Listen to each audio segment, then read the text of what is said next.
Andijon tugul Toshkentgacha yetib borgan bu katta qizlarning shov-shuvlari endi bu safar andijonliklarni sotuvlarni oshirishga xizmat qilyapti. Bu safar bizni katta qizlarimizni balo yegani taklif qilishdi.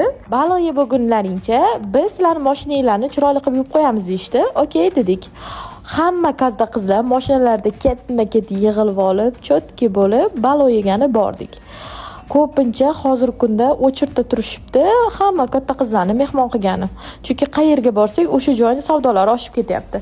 Hamfish bizga alohida o'zlarini shohlarni choyini tavsiya qilishdi. Qizlar shunaqa neobычный choylar beryapti bizga. Hozir bu choy Imminni avtorskiy choy ekan, buni shohlar ichgan ekan. Choylarni ichib bo'lgunimizcha bizga shunaqa chiroyli buxarskiy qovurilgan, umuman qariyalar yesa ham tishiga botmaydigan, yosh bolalar ham bemalol yesa bo'ladigan balolarni olib kirishdi. Qiltinog'i yo'q ekan. Bu tilla qilib qovurilgan balolar esa lahm ekan, juda ham yoqdi. Qorinni to'ydirib chiroyli suhbat qurib chiqqanimizda esa hamma mashinalar yaltirab ketgandi. Вообще tuman qilib berishdi. Kanfishga alohida rahmat.